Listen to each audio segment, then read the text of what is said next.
এই জন্য আপনার জীবন নির্বাহের জন্য যেটুকু প্রয়োজন সেটুকু অর্থ প্রয়োজন। আর সংসারী মানুষ যদি 1 টাকা আয় করে, 8 আনা সংসারের জন্য ব্যয় করুন, 4 আনা ভূত ভবিষ্যৎ সন্তানাদি রোগ শোকের জন্য জমা করুন, আর 4 আনা অবশ্যই সমাজের মঙ্গল কাজে, সৎ কাজে, গুরু বৈষ্ণব ভগবত সেবায় ব্যয় করুন। এই হলো 1 টাকার হিসাব সংসারীদের। আপনারা এখন দেখছেন সনাতন মিডিয়া।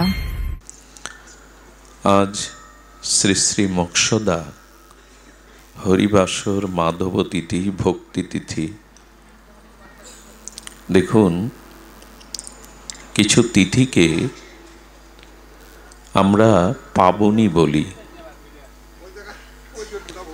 এই পাবনী শব্দের সরলত্ব হল যিনি নিজে পবিত্র এবং তার সংস্পর্শে কেউ এলে সেই বস্তুকেও যিনি পবিত্র করার ক্ষমতা রাখেন তাকে বলে পাবনী।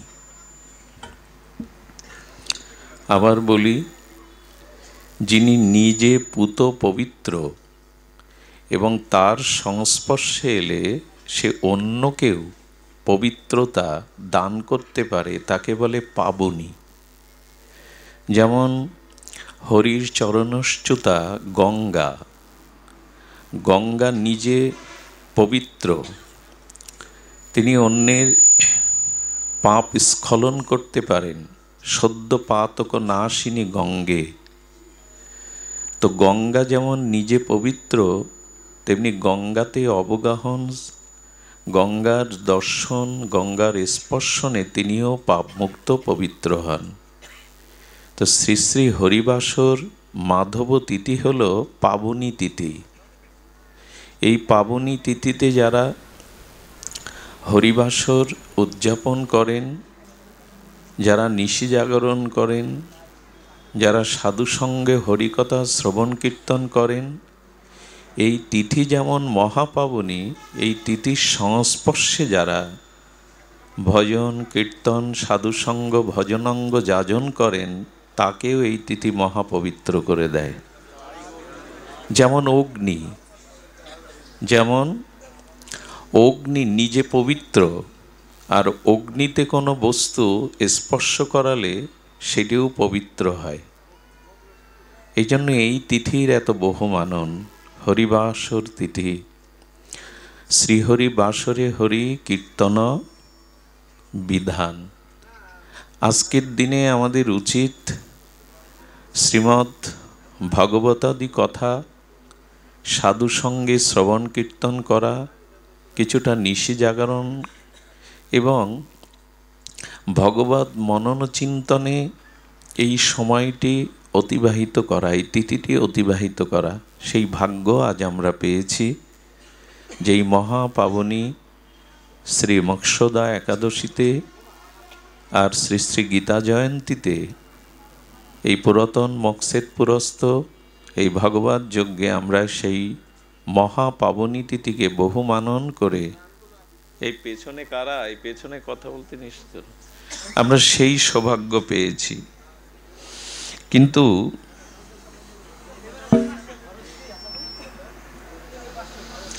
দেবশ্রীপাদ নারদ কি বলছে একটু শুনুন। পাবন আমরা হতে এসেছি, কিন্তু পাবন হচ্ছি তো? দেবশ্রীপাদ বলছে, ন যোগী নৈব সিদ্ধ বা ন জ্ঞানী সংক্রিয় নর।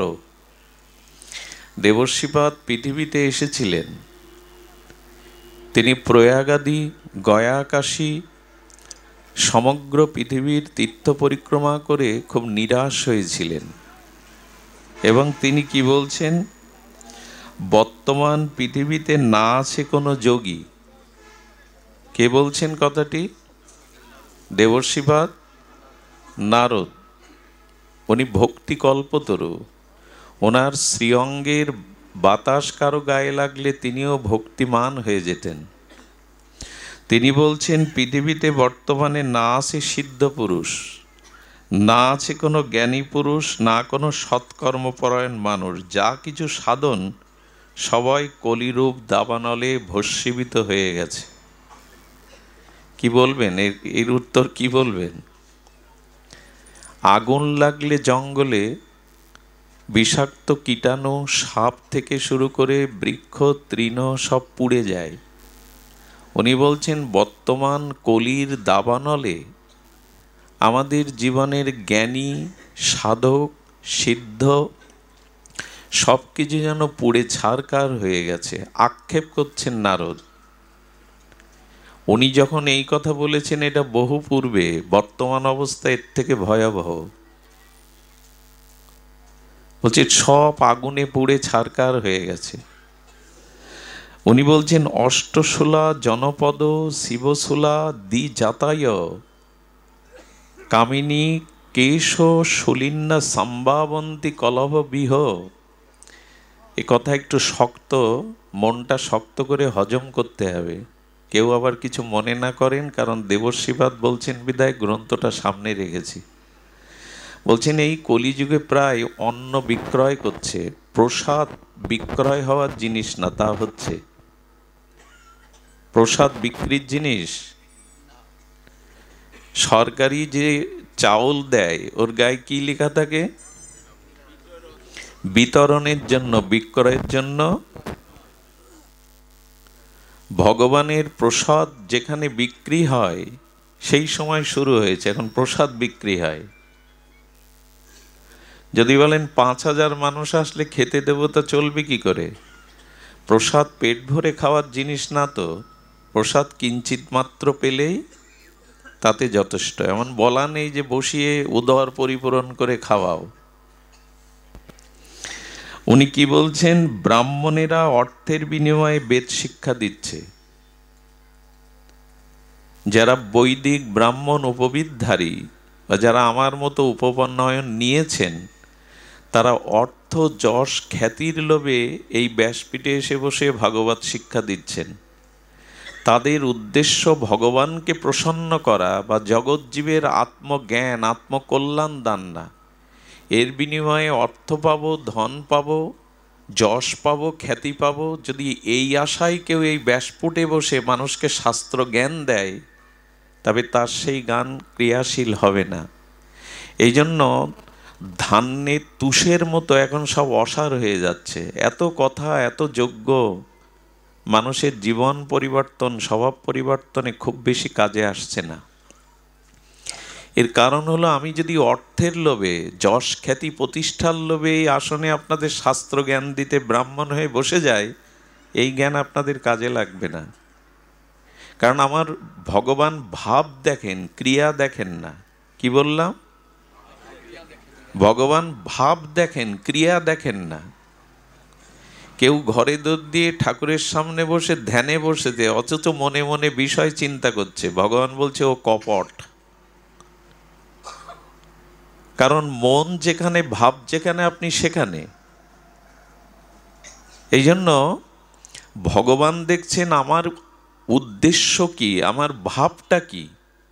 আমি কত বড় পণ্ডিত, কত বড় বক্তা, কত বড় ব্রাহ্মণ বেদজ্ঞ, ভগবান বাইরের এই পরিচয় দেখেন না, দেখছেন আমার ভাব কি। আমার ভাবে মহত্তত্ত্ব আছে তো, স্বার্থশূন্য ভাব আছে তো। এই ভাগবত প্রচার ভগবানের সন্তুষ্টির জন্য, জীবের আত্মকল্যাণের জন্য নিবেদন হয়েছে তো, না নিজের যশ, খ্যাতি, অর্থ রোজগারের জন্য এই আসনে বসেছি? এই ভাবটুকু, ভাবগ্রাহী ভগবান দেখেন। তো আজ সব কিছু তুষাবৎ, তুষের মতো অসার হয়ে যাচ্ছে, সব কিছু এলোমেলো হয়ে গেছে। আর এখানে যে কথা বলেছে উচ্চারণ করা ঠিক নয়। মায়েদের প্রতি সম্মান রেখে বলছেন যে মেয়েদের ভিতরে শরীর প্রদর্শনের একটি ভাব প্রকট হয়েছে, যার দ্বারা মডেলিং বা অর্থ রোজগার।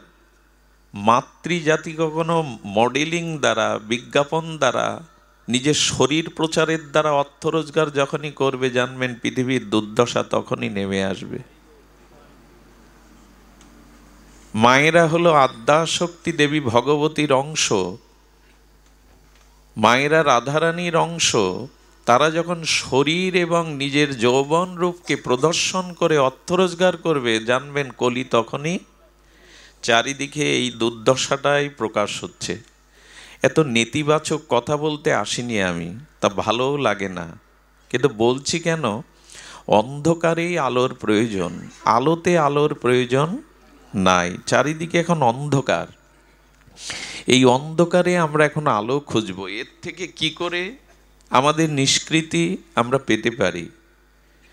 তো এর থেকে নিষ্কৃতি পাওয়ার ঘরে একটা প্রদীপ জ্বালুন, যে প্রদীপে তেল লাগবে না, বাইরের তুলোর সলিতা লাগবে না, বাইরের কোনো আগুন লাগবে না, অথচ সেই প্রদীপের আলোতে আপনার গৃহের এবং মনের অন্ধকার দূর হবে। এই কথাটি বলেছিলেন মহর্ষি দেবেন্দ্রনাথ ঠাকুর, বিশ্বকবি রবীন্দ্রনাথের পিতা। উনি বলেছিলেন শান্তিনিকেতনে যে আমার ঘরে একটা প্রদীপ জ্বলছে, সেই প্রদীপে বাইরের তৈল মানে বাইরের তৈল বা সলিতা নাই, সেখানে সেই প্রদীপে হৃদয়ের গাঢ় মোহ অন্ধকার দূর হয়েছে।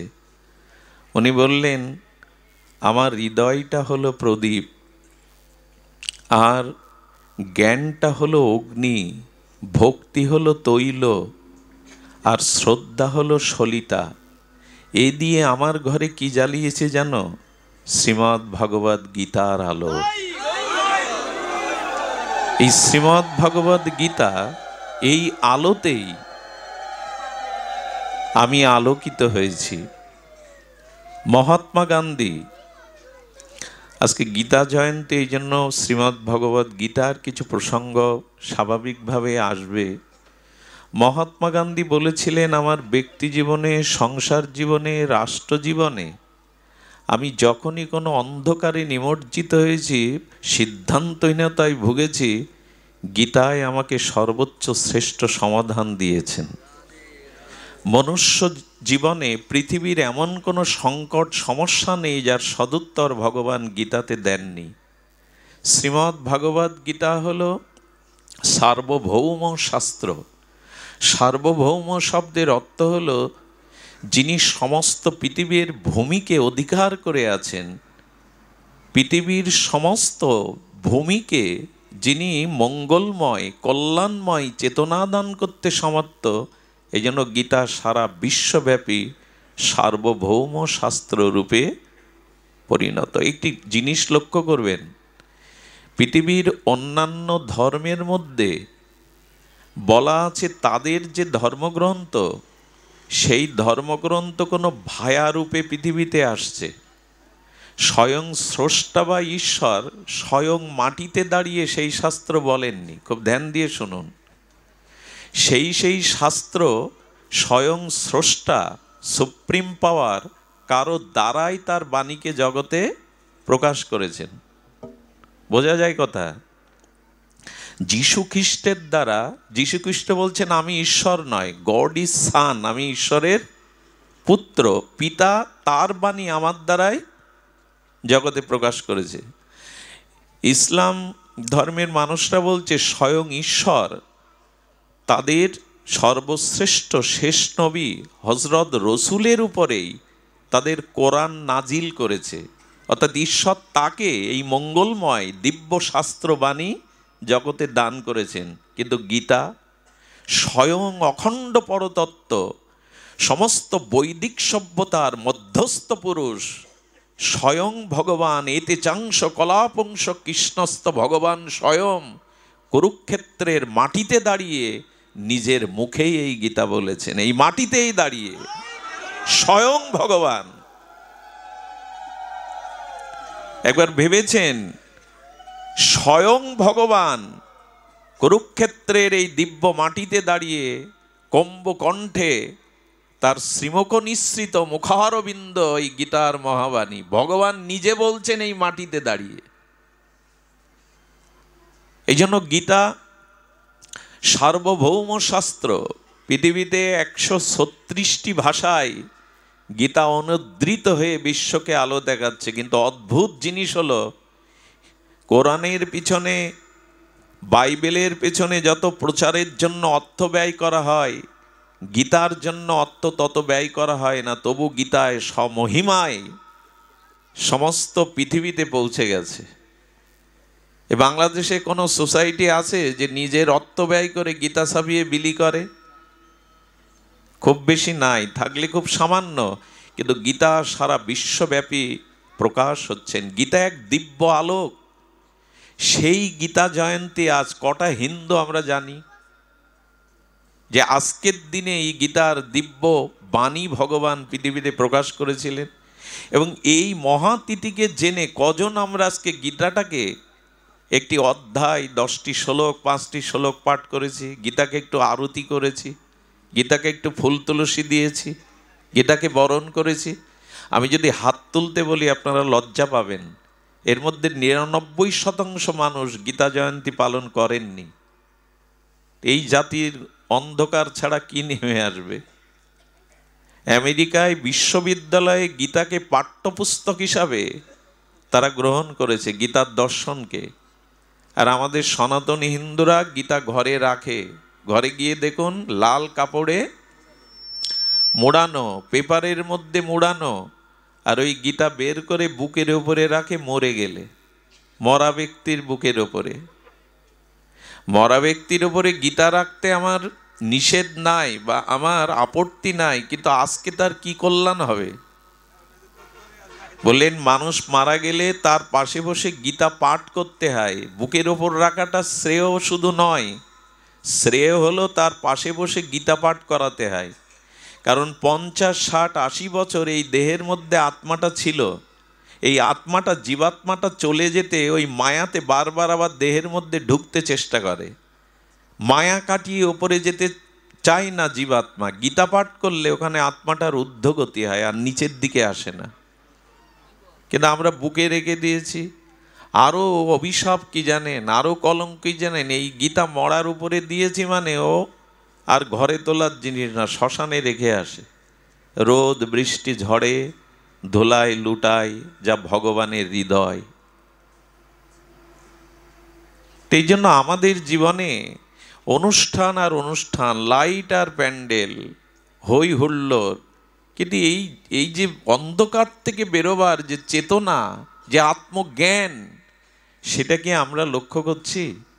যেন গীতার উপরে আমরা সামান্য একটু আলোচনা করব আজ, যেহেতু গীতা জয়ন্তী। এবং এই দিনে আজ এদের সৌভাগ্য যে তিথিটা এরা পেয়েছে, এই তিথি সহজে বছরে একবারই আসে। এই জন্য পাবনি বললাম, যার নিজে পবিত্র অন্যকেও পবিত্র করে। দেখুন, মানুষের জীবনে সব থেকে বেশি খোঁজ করে কি মানুষ? অনুসন্ধান কি করে বেশি? বেশি খোঁজ করে মানুষ সুখের। কিসের খোঁজ করে বেশি? সুখের। আচ্ছা, সুখ কিসে আসবে? তার জন্য 3টে জিনিস বেশি খোঁজ করে। একটি হলো পারিবারিক সংহতি, আমার পরিবারের সবাই যেন আমার মনের মতো হয়, আর যাতে অর্থ হয়, আর নিজের সম্মান, এ জগতে আমি কিছু লাভ করতে পারি। এই হলো সুখের 3টে উপাদান মানুষ মনে করে। কি কি বললাম? পরিবার, ধন, সম্মান। মনে থাকবে মা? মানুষ সব থেকে বেশি খোঁজ করে সুখ। আর এই সুখ পাওয়ার জন্য 3টে জিনিস অধিক খোঁজ করে মানুষ: অর্থ, পরিবার, আর কি বললাম? সম্মান, মান। আচ্ছা, আরও গভীরে গিয়ে প্রশ্ন করুন, এগুলি যারা অল্প বিস্তার পেয়েছে, এ পেয়েও কি তুমি সুখ পেয়েছ? গভীরে যদি প্রশ্ন করি, উত্তর কি আসবে জানেন? সুখ পেয়েছি, কিন্তু এখন চাইছি শান্তি।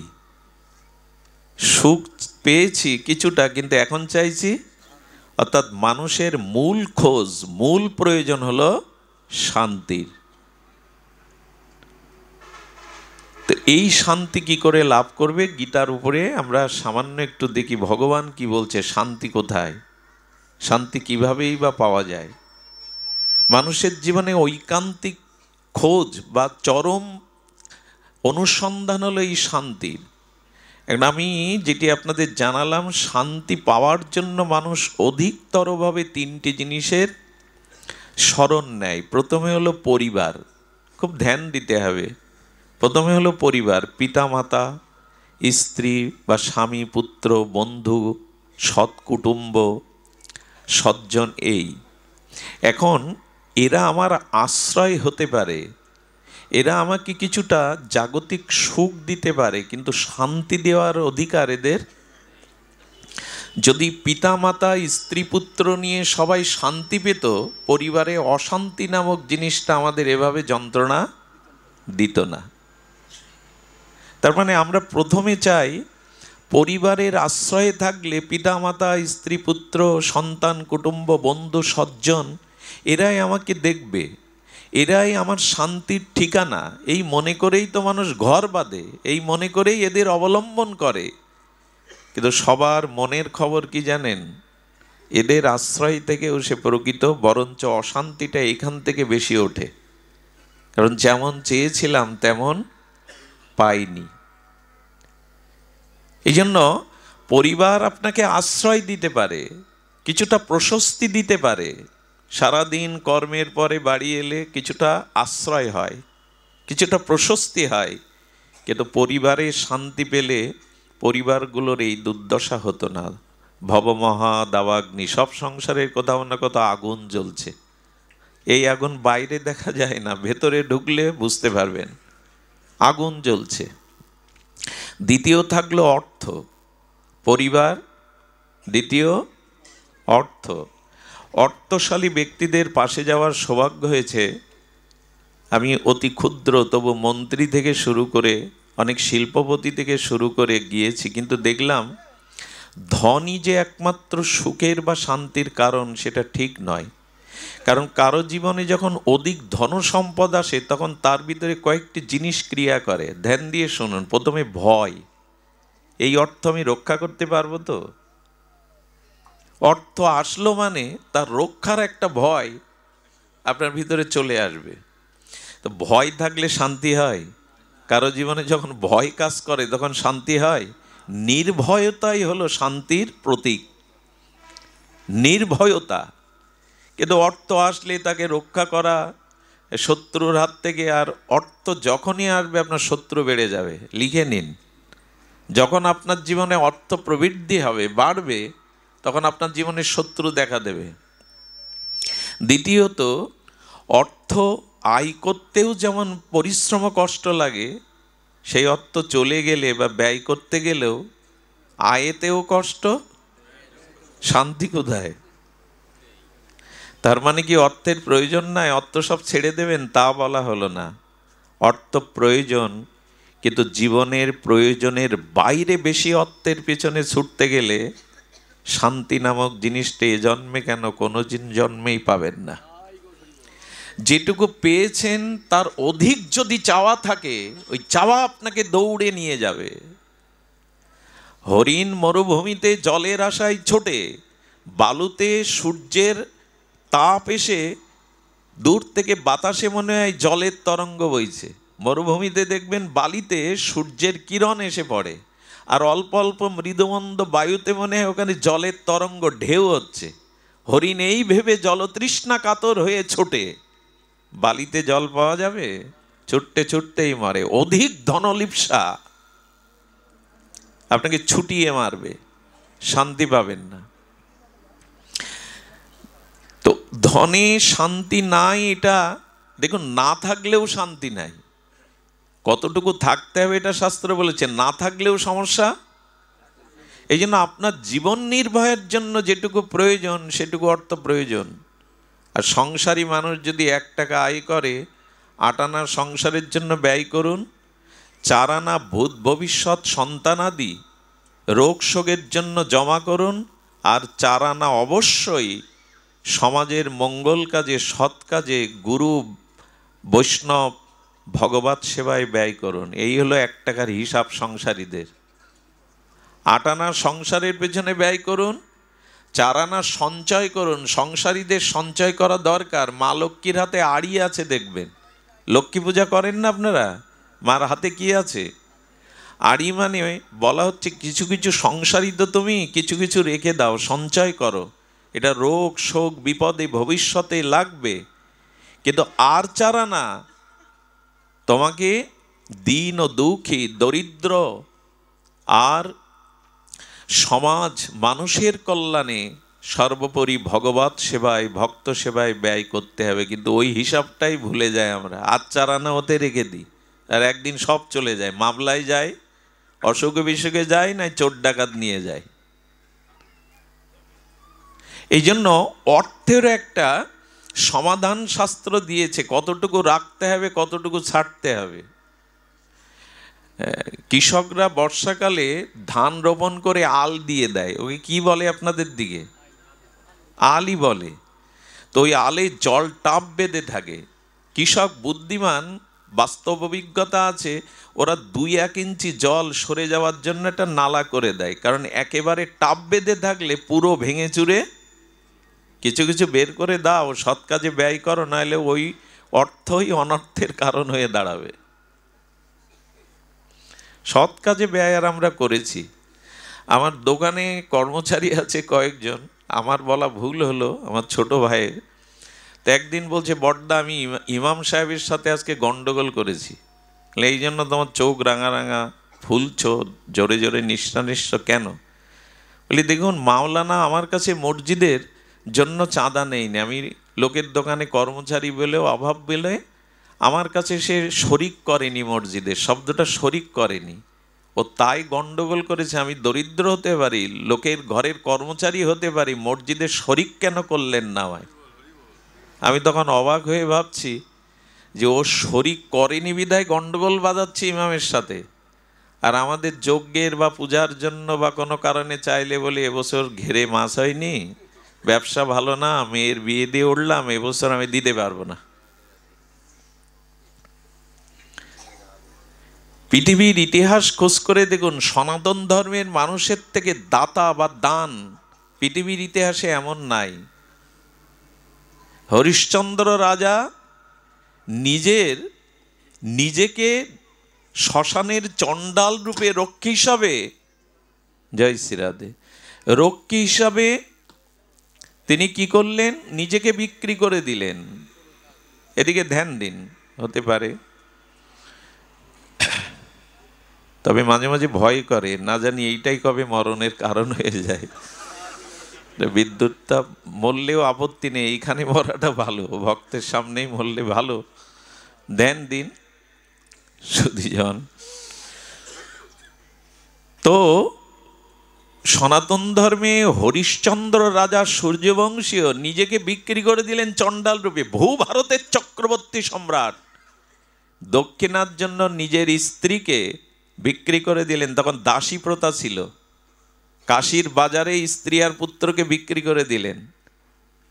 শিবা ছিলেন, রাজা শিবা, সেই শিবার কাছে একদিন একটা কবুতর এসে পড়েছে কোলে, উনি ধ্যান করছেন, আর ওই কবুতরকে ধরার জন্য একটা বড় চিল এসছে, বলে ওকে আপনার কোল থেকে নামিয়ে দিন, আমার আহার।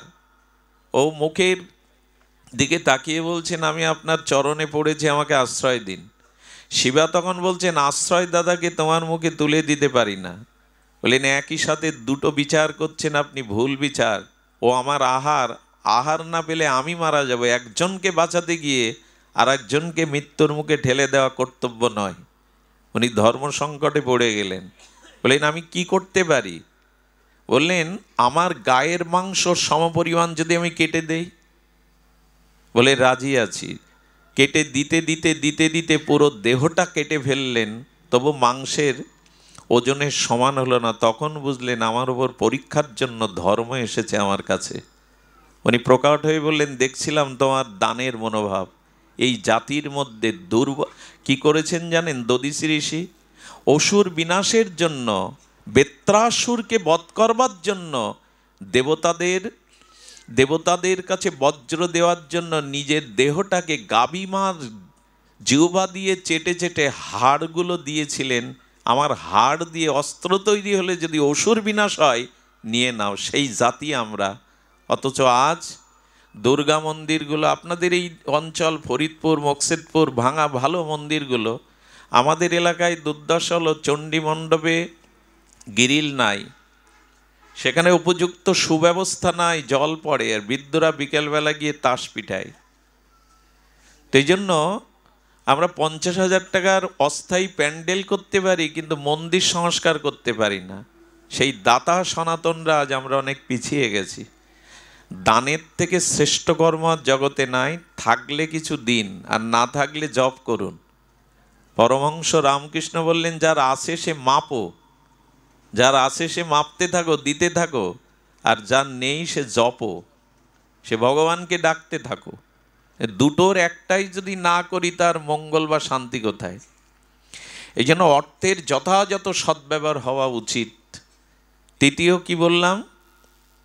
একটি পারিবারিক পরিবার চাই, একটি ধন, আর একটা হলো মান, মানে সম্মান।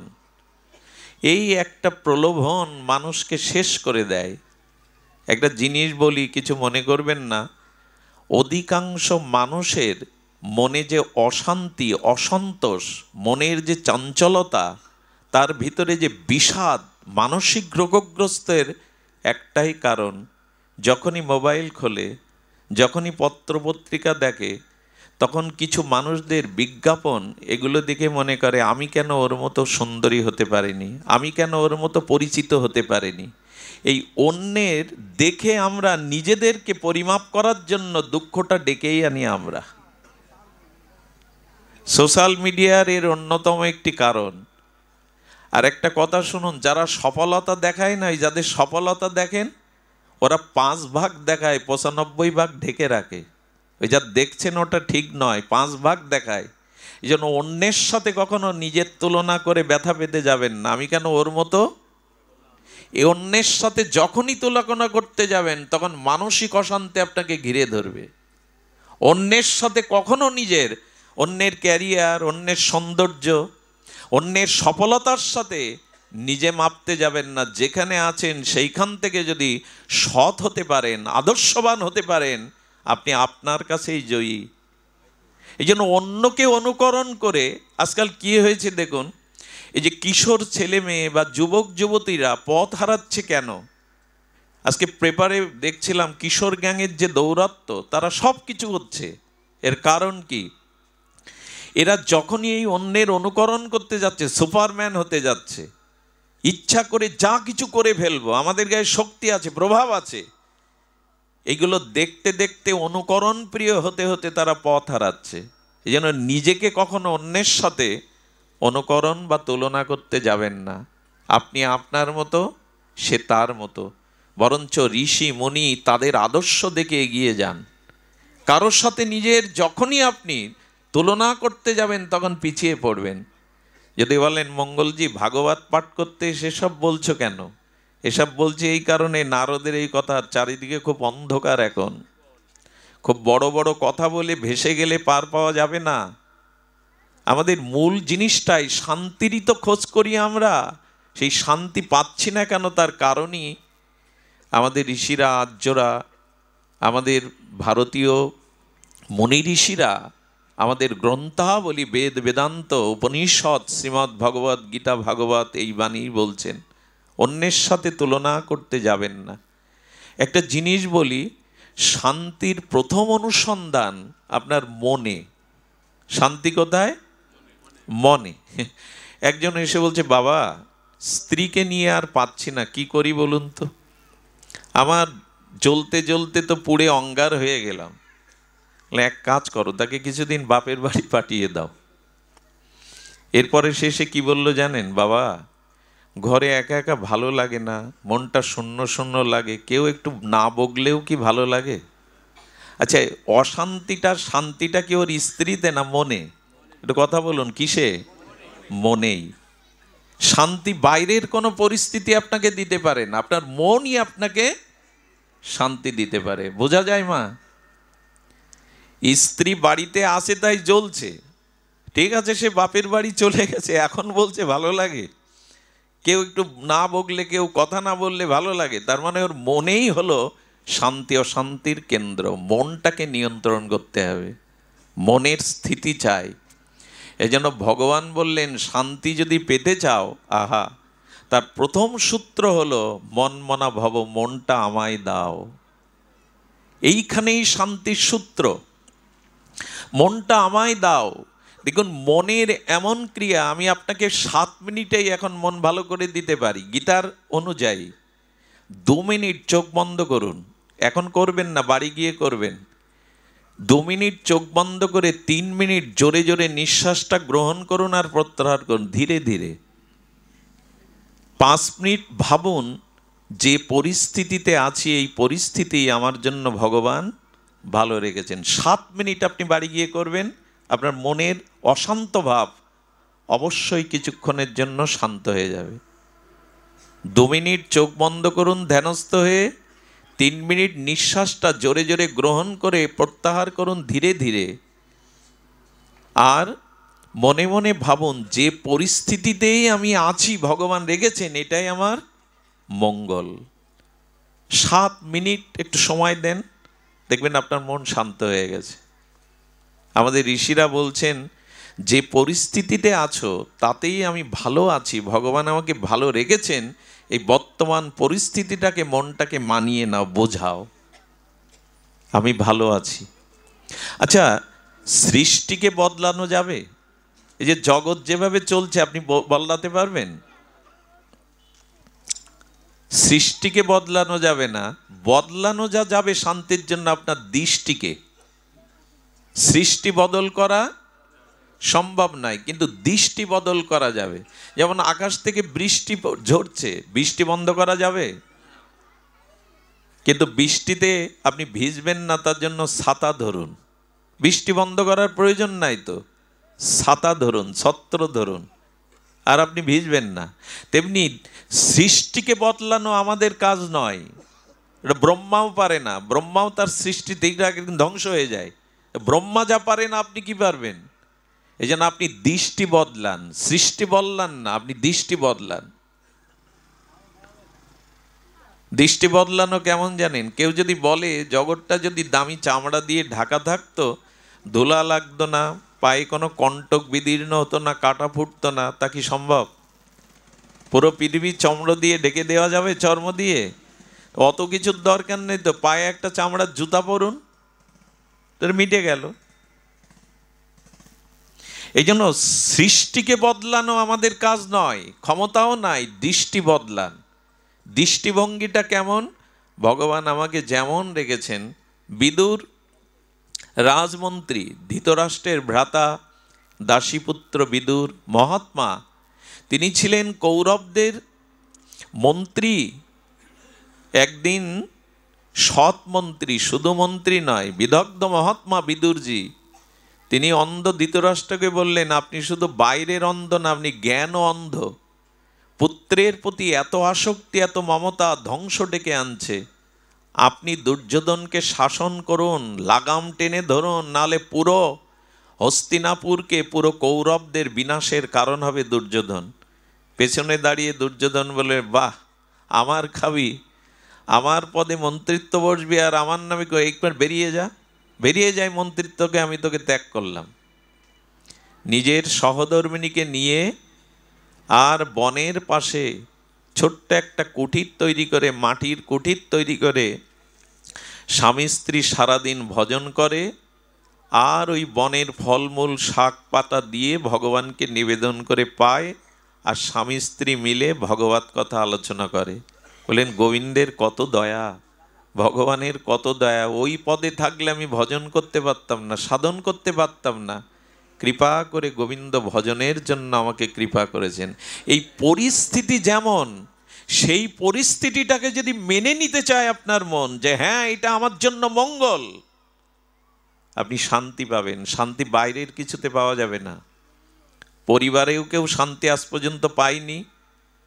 অর্থের দ্বারাও, ধনের দ্বারাও প্রকৃত সুখ হতে পারে ক্ষণিকের, শান্তি পাবেন না। আর মান সম্মান চাইতে গেলে তার বিপত্তিও আসবে। যেখানে মান আছে ওখানে অপমানও তুলে রাখতে হবে আপনাকে। আমি মাঝে মাঝে খুব কষ্ট পাই জানেন, 30টা বছর নিজের শরীরের দিকে তাকাইনি। ডাক্তার বলে তোমাকে 8 ঘন্টা ঘুমাতে হবে, নাহলে তুমি বাঁচবে না। হার্টের প্রবলেম, প্রেশার, কোলেস্ট্রল। 30টা বছর ভালো করে ঘুমাইনি আমি কোনো দিন, 2 ঘন্টা 2.5 ঘন্টার বেশি। এর পরেও দিনের পর দিন এইভাবে ছুটে চলেছি, যারা জানে তারা জানে। আমার বাড়িতে এক ভদ্রলোক দাকব থেকে গেছেন কৈলাসগঞ্জ, ফেরি পার হয়ে যেতে হয় আমার থেকে 4.5 ঘন্টার পথ। এসে বলছেন বাবা একটু পাঠ করতে হবে। বললাম সময় নেই বাবা, ক্ষমা করুন, কথা দেওয়া, তাদের বললে তারা তো পিছাবে না অনুষ্ঠান, তবু আমি চেষ্টা করতে পারি, তবে আমার প্রচার করবেন না। পরে ওখানের এক ভক্ত বলছে দাদা আপনার নাম প্রচার করে লিফলেট ছাপিয়ে কালেকশন করা হচ্ছে। এরপরেও তাকে যখন বারবার আমাকে বলছেন, বললাম দেখুন আমি চেষ্টা করেছিলাম, আজকের সেই অনুষ্ঠানটা ছিল, কিন্তু তাদের অধিবাস, তাদের প্রচার করা, আমাকে ক্ষমা করুন, অন্য একটা সুযোগ দিন। কি করেছে জানেন? টিওনো দিয়ে, থানার ওসি দিয়ে এবং বিশিষ্ট রাজনৈতিক নেতাদের দিয়ে জোর করা হচ্ছে যাতে আমি সেখানে যাই। এই জাতির জন্য পয়সা কড়ি না নিয়ে রাতের পর রাত এভাবে ছুটার পরও প্রাপ্তি এই জন্য সম্মান চাইলে তার পেছনে কোনো কমিটি যদি আমাদের বলে যে আমরা অনুষ্ঠানটা রাজনৈতিক কারণে কোনো কারণে করতে পারছি না, আমাদের কি বলার থাকে? কিচ্ছু বলার থাকে না। কিন্তু যদি বলি আমার শরীর খারাপ, আমার অসুবিধা, তখনই সেই মানুষ যেভাবে প্রচার করে আমাদের, তখন মনে হয় ঘরে বসে বসে ভগবানকে ডাকে, আর বাইরে যাওয়া ঠিক নয়। এই জন্য সম্মানটার সাথে অসম্মানটাও তুলে রাখতে হয়। তবে এগুলোতে কষ্ট হলেও মেনে নি কেন? ওই যে ভগবান বলেছেন মান এবং অপমান দুটোই নাও, একটাতে নিও না, দুটোই নিতে শেখো, তবেই শান্তি পাবে। লোকের মালা যেমন পড়ছ, জ্বালাটাও নিতে শেখো, তবেই শান্তি পাবে। একটা চাইলে শান্তি পাবে না। মাঝে মাঝে কলঙ্কটাও ভালো, জানেন, বদনাম কলঙ্ক এটাও ভালো। বলে কলঙ্ক ভালো? বলে হ্যাঁ, মানুষের উপদেশে যখন বিবেক ফেরে না, চিত্তের পরিবর্তন হয় না, কলঙ্কতে বেশি উপকার হয়। কলঙ্ক পেলে না মানুষ তাড়াতাড়ি সংশোধন হয়। এই জন্য ভগবান কলঙ্কটাও দিয়েছেন। এইগুলো যারা মেনে নিতে পারে, সংশোধন হতে পারে, শান্তি এদের জন্যই। জগৎটা কখনো আপনার মনের মতো হবে না, আপনি যেমন চাইছেন এমন হবে না। এই জন্য গীতায় বলেছেন কে আমার প্রকৃত ভক্ত?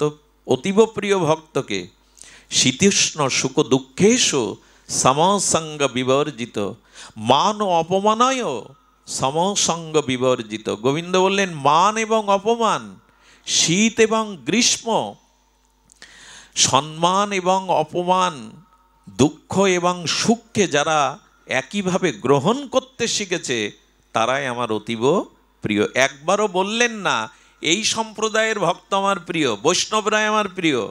একবারও বললেন না যার গায়ে লাল কাপড় আছে সে আমার প্রিয়। একবারও বললেন না যার মালা তিলক আছে সে আমার প্রিয়। বললেন মান অপমান, শীত গ্রীষ্ম, যিনি সুখ দুঃখকে আমার কৃপা অনুগ্রহ মনে করে দুটোই গ্রহণ করতে শেখেন তিনি আমার অতীব প্রিয়। যশ মপ মপ যশ মে প্রিয়, সে আমার প্রিয়। কই নিলাম আমরা? একবার তুকারামের স্ত্রী ভগবত বিরোধী, তুকারামকে উঠতে বসতে গালি দেয়। ও তো সংসারে কাজ করে না, রাম রাম করে, সাধুসঙ্গ করে। স্ত্রী রাম বিমুখ, উঠতে বসতে গালি। একদিন বসে বসে সাধুসঙ্গ করছে, রামকথা গুণগান করছে, স্ত্রী এটো জল সেই সাধুদের আর ওর স্বামীর মাথার উপরে ওই কাঠের দুতলা থেকে ছুঁড়ে ফেলেছে, এটো জল। সাধুরা বলছে বাবা জল পড়লো। তোকারাম তো সবই জানেন, বলে বাবা আকাশে মেঘ করেছিল, একটু বিদ্যুৎ গর্জন করেছিল, এক পশলা বৃষ্টি হয়ে গেছে, এইভাবে মেনে নাও। আচ্ছা একে কে দুঃখ দেবে? ও বলছে আকাশে মেঘ করেছিল, একটু মেঘ গর্জন করেছিল, দুপশলা বৃষ্টি হয়ে গেছে। এই যদি ভাবে তো ওর স্ত্রী কি দুঃখ দেবে? একদিন তোকারামকে ডেকে এক সাধু বলছে বাবা আপনি এমন, আপনার স্ত্রী এমন, কষ্ট হয় না? বলে আমার প্রতি রামের কৃপা আছে, ওই স্ত্রী যদি আমার মনের মতো হতো, আমার আসক্তি আমার ভালোবাসা সব আমি ওকে দিয়ে বসতাম। রাম চেয়েছে ওর প্রতি না, ওই ভালোবাসা যেটা পাওনি ওটা এবার আমায় দাও, এটাই তো আমার কল্যাণ করেছে। এইভাবে ভাবলে আপনার স্ত্রী মনের মতো না, এই দুঃখ কে দেবে আপনাকে? এই জন্য যে পরিস্থিতিতে আছি সেটা ভগবানের কৃপা মনে করে যদি মেনে নিতে পারি, আপনি দিন নেবেন রাত নেবেন না হয়, আচ্ছা, আজ পর্যন্ত কাউকে বলতে শুনেছেন রাত এলো কেন? একথা কেউ প্রশ্ন করেছেন কারো কাছে, রাত তুমি আসবে কেন? করেছেন কেউ আজ পর্যন্ত প্রশ্ন? কারণ আপনি জানেন এটা স্বাভাবিক, দিনের পরে। আচ্ছা, পূর্ণিমার পরে অমাবস্যা আসবে কেন, এই প্রশ্ন তোলেন? তোলেন না, কারণ এটা জগতের স্বাভাবিক ক্রিয়া, এগুলো আমাদের মেনে নিতে হবে। তেমনি সুখ দুঃখটা, মান অপমানটা স্বাভাবিক, এটা ভগবানের এই জগতের নিয়ম মনে করে মেনে নিন। আরে ব্রহ্মা বলছেন, বসুমাতা গিয়ে জানাচ্ছে পাপের ভার বেড়ে গেছে প্রভু, আমি আর পাপ সহ্য করতে পারছি না। ধরিত্রী মা বলছেন গাভী রূপ গিয়ে, ব্রহ্মাজি আপনি সৃষ্টিকর্তা, আপনি একটা উপায় করুন, এত পাপ, এত অত্যাচার, এত অন্যায়, আমি ধরিত্রী, আমি পাপের বোঝা আর বইতে পারছি না। এত পাহাড় পর্বত বইছি, কিন্তু পাপ এত ভারী আমি বইতে পাইছি না। ব্রহ্মা কি বলেছিলেন জানেন? আমি গবেষণা করে কি করব, সমাধান আমার কাছে, চলো ক্ষীরোদসাগরের তীরে গিয়ে ভগবানকেই আমরা আরাধনা করি। আরে ব্রহ্মা যদি কিছু না করতে পারেন তা আপনি আমি কি করব? সৃষ্টিতে কি হচ্ছে, কোথায় হচ্ছে, এ ভাবনা ব্রহ্মা ভেবে কিছু করতে পারছেন না, ভগবানকে ডাকছেন, আপনি আমি কি করব? ভগবানকেই ডাকুন, তার শরণাপন্ন হন। তমেব শরণাঙ্গশ্চ সর্বভাবেন ভারত, তৎপ্রসাদাৎ পরং শান্তি স্থানাং প্রাপস্যি সশতশতম। এই হলো শান্তির উপায়। দেখুন, টাকা দিয়ে খাট কিনা যায়, 1,000 টাকা, লাখ টাকার, ঘুম কিনতে পারবেন না আপনি। টাকা দিয়ে আপনি সুখের সম্ভার কিনতে পারবেন, শান্তি কিনতে পারবেন না। টাকা দিয়ে রূপোর খাট করুন, ঘুম কিনতে পারবেন, কিন্তু খাট কিসের জন্য? ঘুমই যদি না হয়, তার উপর খাট, সোনার খাটে শুয়ে কি করবেন? শান্তি চাই। আর সেই শান্তি একমাত্র এই দেখুন ভগবান বলে চলেছেন, মত চিত্ত মনটা আমায় দাও।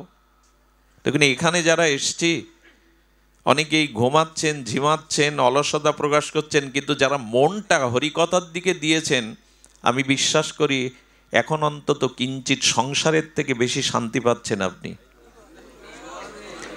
কারণ মন যদি স্থিতি হয়, মন যদি কোনো সদ্ভাবনায় ভাবিত হয়, মন যদি ভগবানের নাম রূপ লীলাতে মনের আবেশ আনতে পারেন, তখনই আপনি প্রকৃত শান্তির সন্ধান পাবেন। এর আগে শান্তি কোথাও নাই। সারা পৃথিবী এই শান্তির খোঁজ করছে। শান্তি একমাত্র ভগবত ভজনে, ভগবত চরণে, স্মরণে। মনের স্থিতি আর কোথাও হবে না। দেখুন, মন যেটা চাইছে ওটা যতক্ষণ না পাবে ততক্ষণ শান্তি, যা চাইছি তা যতক্ষণ না প্রাপ্ত হচ্ছে শান্তি পাওয়া যাবে?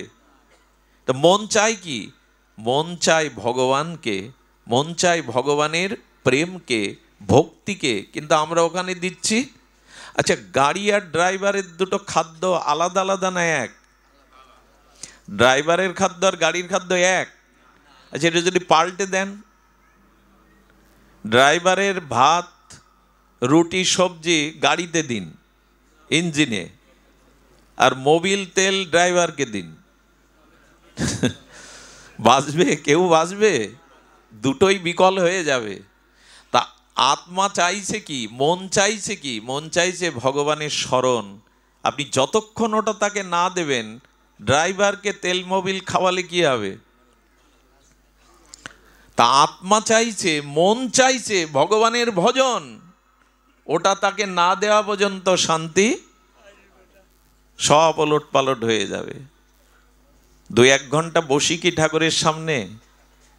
পেপার পড়ি প্রতিদিন, গীতা পড়ি তো একটা শ্লোক প্রতিদিন। চা 3 বেলা 4টে লাগে, 5টা লাগে। হ্যাঁ, চৈত্র মাসে বৈশাখের খরা রৌদ্র বলি লেবু চা, লেবু চা, মাথা যন্ত্রণা করে। চা তো খান, চরণামৃত পান কখনো? শান্তি চাইলে পাওয়া যাবে? ছেলের হাতের মোয়া যে কেড়ে নিলাম, চরণামৃত পায় না, প্রতিদিন চা পায়। পেপার পড়তে হবে প্রতিদিন, পড়ুন, আপত্তি নাই। গীতা পড়েন তো?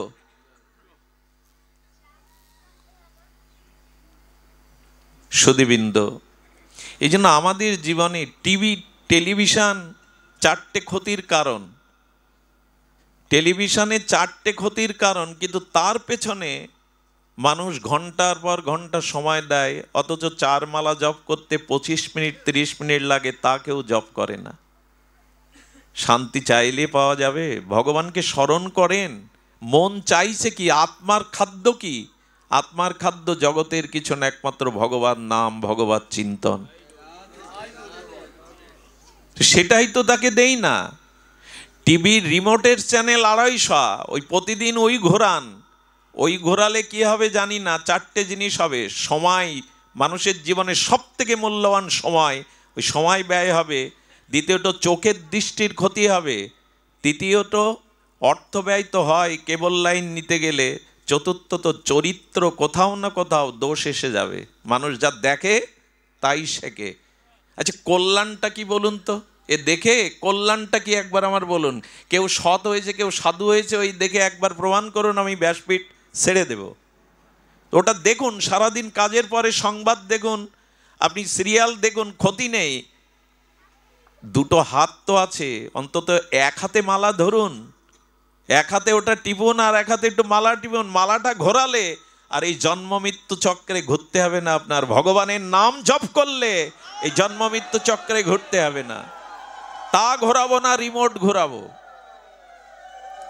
নারদকে এমনি বলছেন, জগৎটা অন্ধকার নেমে এসছে, কলি ঘোর তিমিরে গরসল জগজন, ধর্ম কর্ম রহুদূর, কলি দোষ ও নিধে। কলিতে শুধু দোষ আর দোষ। সারা পৃথিবী চলছে এখন। তৃতীয় বিশ্বযুদ্ধের দরকার নাই। আগামীতে যে ভাইরাস আসছে, আগামীতে যে মরণ ব্যাধি আসছে, এক করোনা জানিয়ে গেল, সতর্ক হও। 8 গ্রাম করোনা সারা পৃথিবীকে কাঁপিয়ে দিয়ে গেল। এরপর এর থেকে বড় জিনিস আসছে, তৃতীয় বিশ্বযুদ্ধ, মারণাস্ত্র, আণবিক বোমা লাগবে না। মানুষের দুর্ভিক্ষ, একসময় হাতের মুঠোয় সোনা নিয়ে আপনি অন্ন পাবেন না, লিখে রাখুন, ভাগবত বলছে।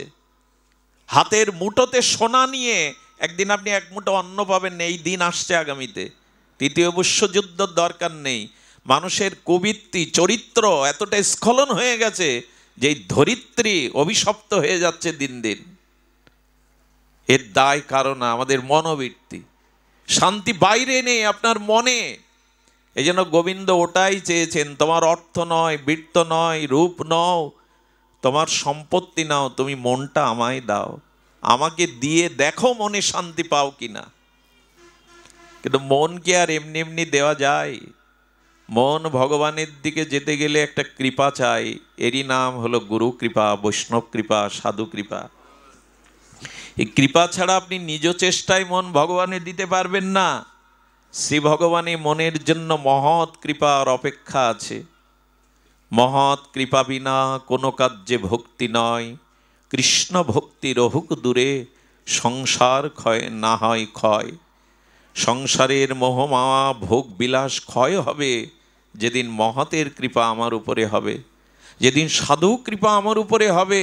সেই দিন আমার সৃষ্টি না বদলালে দৃষ্টি বদলাবে। সেদিন আমার ভিতরে এই চিন্তা আসবে, নাই জগৎ বেশি দিনের নয়, এ রূপ যৌবন ভোগ বিলাস বৃত্ত বৈভব বেশি দিনের নয়। মানুষের প্রকৃত শান্তি তো জগতে নাই। এই জন্য গোবিন্দ এই সংসারের নাম দিয়েছেন দুঃখালয়। কি নাম দিয়েছেন? গোবিন্দ এই সংসারটার নাম দিয়েছেন সংসার দুঃখালয়ম। এই সংসারটা দুঃখের আলয়। তুমি যতই সুখের চেষ্টা করো এখানে তা পাবে না, এটা দুঃখের আলয়। তবে সুখ কোথায়? তমেব শরণাঙ্গশ্চ, ভগবানের শরণ নাও। আপনারা লক্ষ্য করেছেন স্মরণে সুখ হবে কি করে, নির্ভয় হবেন কি করে? ওই যে বললাম ভয় থাকলে শান্তি হয় না, তা নির্ভয় হবেন কি করে? শাস্ত্রে বলেছেন দেখুন, ভজহুরে মন শ্রীনন্দ নন্দন অভয় চরণার বিন্দরে। গোবিন্দের চরণটা হলো অভয় চরণ, যেখানে পৌঁছালে, যেখানে স্মরণ করলে আর ভয় থাকে না। আশ্রয় নিতে বলছেন আমার চরণ, ওইখানেই শান্তি। আচ্ছা দেখেছেন ওই যে মরগ মুরগির বাচ্চা ওঠে না ছোটরা, ওরা দল বেঁধে মায়ের সাথে ওই শস্য কণা জীবাণুর মধ্যে, আবর্জনার মধ্যে খুঁটে খেতে যায়। যখন ওর মা দেখে ওপরে চিল এসে হাজির, ওই বাচ্চাগুলিকে গ্রাস করবে বলে মা কি করে, দুটো পাখনা মেলে দেয়, আর ওই পাখনার সংকেতে বাচ্চাগুলো সুরসুর করে মায়ের পাখনার তলে যায়। কোটি চিলেরও সাধ্য নাই ওই মায়ের পাখনার মধ্যে থেকে বাচ্চাটা ছিনিয়ে নেবে। যে বাচ্চা ওই আশ্রয় না এসে বাইরে নিজের মতো চলছিল, তাকেই সমেরে নিয়ে যায় চিল। যদি একটা চিলের হাত থেকে মায়ের পাখনার মধ্যে আশ্রয় নেওয়া বাচ্চা নিরাপদ থাকে, গোবিন্দ বললেন আমার চরণ যারা আশ্রয় করেছে তাদের আর ভয় কোথায়? তাদের ভয় কোথায়? তারা নির্ভয়। অভয় চরণারবিন্দ, ভগবানের চরণই হলো অভয়। দেখবেন শিশু ক্রন্দন করছে, ওই ক্রন্দনরত শিশুকে অনেক পাড়ার মায়েরা কোলে তুলে নেয়। সে মায়েরাও তো মা, তাদের বুকেও তো দুধ আছে। ওই শিশুকে স্তন দিলে খাবে না, কাঁদবে। কিন্তু অন্ধকারের মধ্যে যখন নিজের গর্ভধারিণী মায়ের বুকের পরশ পায়, ম্যাজিকের মতো কান্না বন্ধ হয়ে যায়। ও আসলে নিজের মাকে খুঁজছিল, অন্য নারীও মা, কিন্তু তাদের বুকে অন্ধকারে ওই স্পর্শ পেয়ে বুঝতে পেরেছে আমার গর্ভধারিণী নয়। শিশু তখনই কান্না থামবে যখন নিজের মায়ের স্নেহবৎসল মায়ের বুকে যাবে। ঠিক ভগবানের চরণে যতদিন আমাদের মন অর্পণ না হচ্ছে, ততদিন আমাদেরও শান্তি নাই, আমাদেরও কল্যাণ নাই। এই কথাটি নিখিল শাস্ত্র বোঝাচ্ছেন। ভগবানকে মনটা দাও। মন কোথায় না কোথায় দিয়ে দিয়েছি। সংসারকে, স্ত্রী পুত্রকে, বন্ধু বান্ধবকে, রূপ যৌবনকে, সম্মানকে কত জায়গায় দিয়েছি, শুধু দেয়া হয়নি তোমায়। আমাদের একবারও ব্যথা হয় না, যিনি দিলেন তাকে দিলাম না মনটা, তাকে ঘরে আনা হয়নি, হৃদয় ঘরে তাকে তোলা হয়নি। এই ব্যথাটা আমাদের জাগা দরকার। যার মন তাকে দিলাম না। আর আমি বহুবার এ আলোচনা করেছি, মন যদি ভগবানকে না দেন সাধুগুরুর কৃপায়, মহতের কৃপায়, সাধু সঙ্গের মহিমায়, তবে আপনার জন্য একটা দুঃসংবাদ অপেক্ষা করছে। মন যদি ভগবানকে, কৃষ্ণকে না দেন, এই কথাটি আপনাদের খুব ধ্যান দিয়ে শুনতে হবে। ব্রহ্মা বলছেন, স্বয়ং বেদবক্তা আদিগুরু জগৎ স্রষ্টা সনক পিতা ব্রহ্মার কথা। এ কথা যে কত কোটিবার আলোচনা করেছি, কতবার আস্বাদন করেছি, তবু পিপাসা মেটে না। পিপাসা শান্তি নয়, বাড়ে নিরন্তর। ব্রহ্মা বলছেন, তাবদ গ্রেদাস্তেনা কারা গৃহম গৃহম তাবন মোহনীগড় যাবৎ কৃষ্ণ নতে জনা। আহা, ব্রহ্মা বলছেন তাবদ্রস্তেনা কারা গৃহম গৃহম তাবগ্ন মোহনীগড় যাবৎ কৃষ্ণ নতে জনা। আহা, ব্রহ্মস্তুতির এক বিশেষ এই শ্লোকটি। বলেন, যতক্ষণ জীব তার মন তোমার চরণে অর্পণ না করবে, যাবৎ কৃষ্ণ নতে জনা, যতদিন জীব তোমার চরণে তার মনটাকে অর্পণ না করবে, যদি না করি, ব্রহ্মা বলছেন তাবদ গ্রেদাহেস্তে না কারা গৃহম গিরম। ব্রহ্মা বলছেন, গোবিন্দ, মন যদি তোমাতে অর্পণ না করে, তবে তার গৃহ হবে কারাগার। ব্রহ্মা বাক্য, তার সংসার হবে কারাগার। হয়েছেও তাই। আমাদের বাড়িতে মানুষ আসে শান্তির আশায়, কিন্তু ওইখানে কারাগারে টিভি আছে। কারাগারের এখন নাম বদল হয়েছে, সংশোধনাগার। ওখানে টিভি আছে, দুতলা আছে, ওখানে তাস খেলতে পারেন, ফুটবল খেলতে পারেন, কাজ না করেও 3 বেলা খেতে দেবে। এখন 3 বেলায় খেতে দেয়। ওখানে শান্তি পায় মানুষ, বাড়ি কুড়ে ঘরে শান্তি পায়। এখন আমাদের ঘরগুলো কৃষ্ণকে মন না দিয়ে, ভগবানকে প্রাণ না দিয়ে, ব্রহ্মা বলছেন ঘরগুলো হয়েছে কারাগার। আর কারাগারে দাগি আসামিদের হাতে পায়ে কি থাকে? বেড়ি থাকে, ডান্ডা বেড়ি থাকে।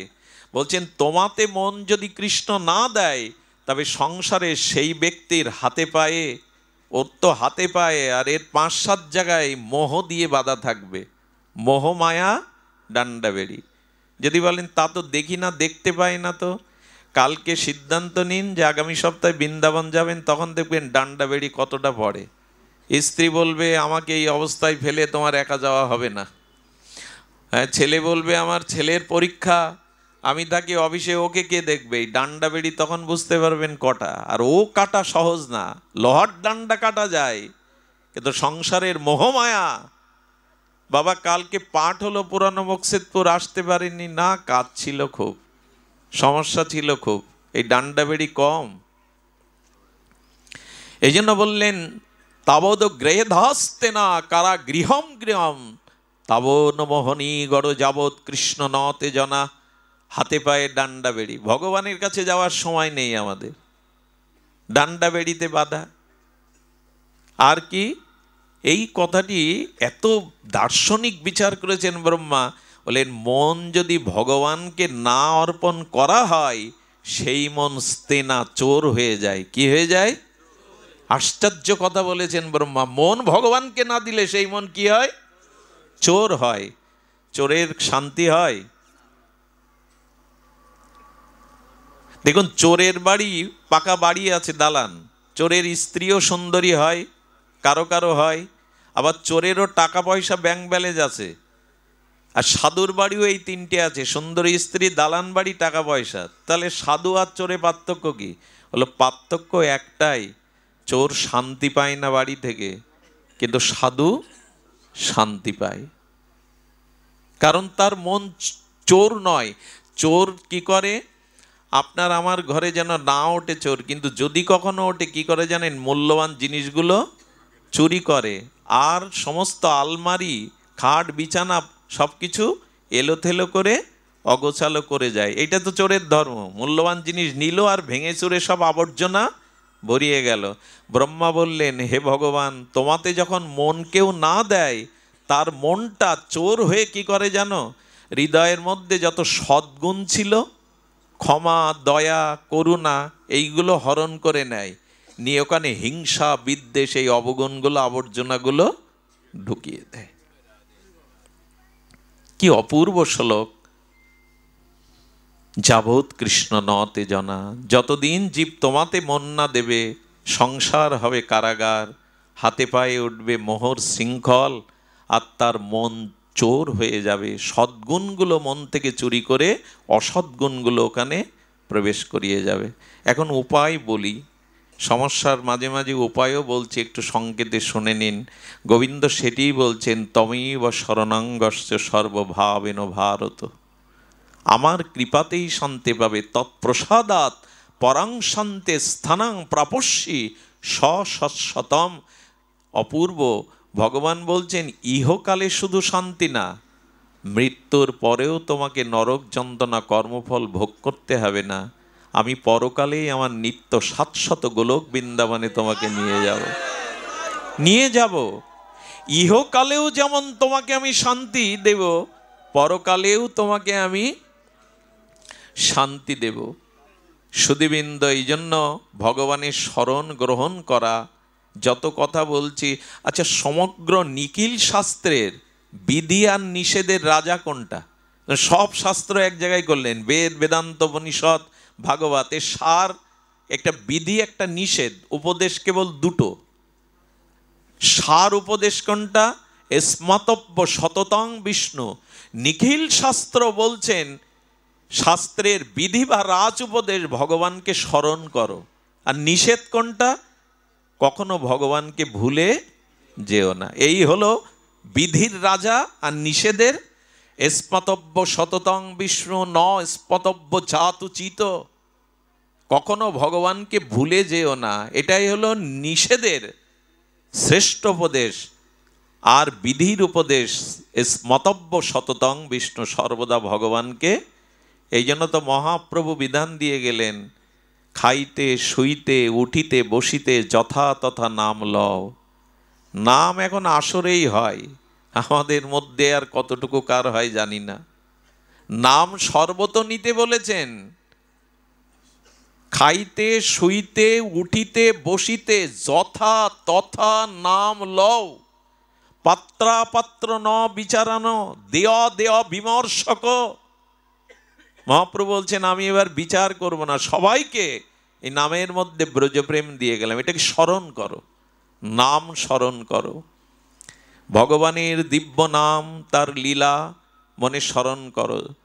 শ্রবণ কীর্তন স্মরণ, শ্রোতব্য কীর্তিতব্য স্মাতব্য ইচ্ছত ভয়ম।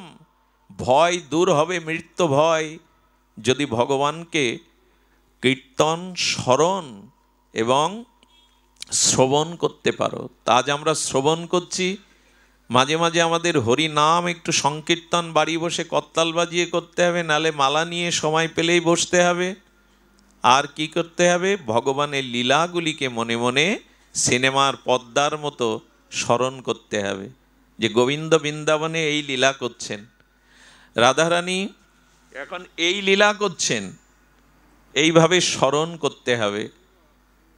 সুধীবৃন্দ থাক বসুন। এইভাবেই ভগবানকে শ্রবণ কীর্তন স্মরণ, এই তিনটি সাধনের শ্রেষ্ঠ অঙ্গ, তার মধ্যে অগ্র শ্রেষ্ঠ শ্রবণ, হরিকথা শ্রবণ। সাধুমুখে ভগবানের কথা শ্রবণের দ্বারাই আমাদের ভক্তির সূচনা হবে, ভগবানের চরণে স্মরণের আকুতি জন্মাবে। এটা কেমন জানেন? নষ্ট তো হয়েছে আমার এই মন, ওই যে বললাম চুরি করে নিয়ে গেছে সদ্গুণগুলো, অসদ্গুণগুলো ঢুকিয়ে দিয়ে গেছে। তো শ্রবণের দ্বারা কি হবে শুনুন, সংক্ষিপ্তভাবেই বিশ্রাম কথা, খুব মূল্যবান। গুরু মহারাজ রাধাকুণ্ডে তার অমীয়, তার সেই দিব্য অনুভূতির এই বাণী শুনিয়েছিলেন জগৎবাসীকে সাধুমুখে হরিকথায়। আচ্ছা, জল আকাশ থেকে বৃষ্টি হয়ে পড়ল, জল যখন আকাশ থেকে পড়ল তখন স্বচ্ছ ছিল, কিন্তু ড্রেনে পড়ে, পোকামাকড়ের মধ্যে পড়ে, ধুলায় পড়ে তখনই জলটা দূষিত হয়ে গেল। জল কিন্তু শুদ্ধই ছিল। তেমন আমাদের আত্মাটা, আমাদের মনটা পূর্বে শুদ্ধ ছিল, কিন্তু এই জগতের কামনা বাসনা ধুলাবালিতে এসে যেই মিশল অশুদ্ধ হয়ে গেল। এখন এই জলের গতি কোন দিকে?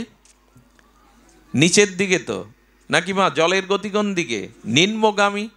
জল যেতে যেতে কোথায় যেতে চায় জানেন? নালা দিয়ে, তারপরে ড্রেন দিয়ে, খালে গিয়ে, তারপর নদীতে গিয়ে, তারপরে একেবারে নদীর তরঙ্গায়িত অপ্রতিহতা গতিতে সাগরে। এই তো জলের গতি।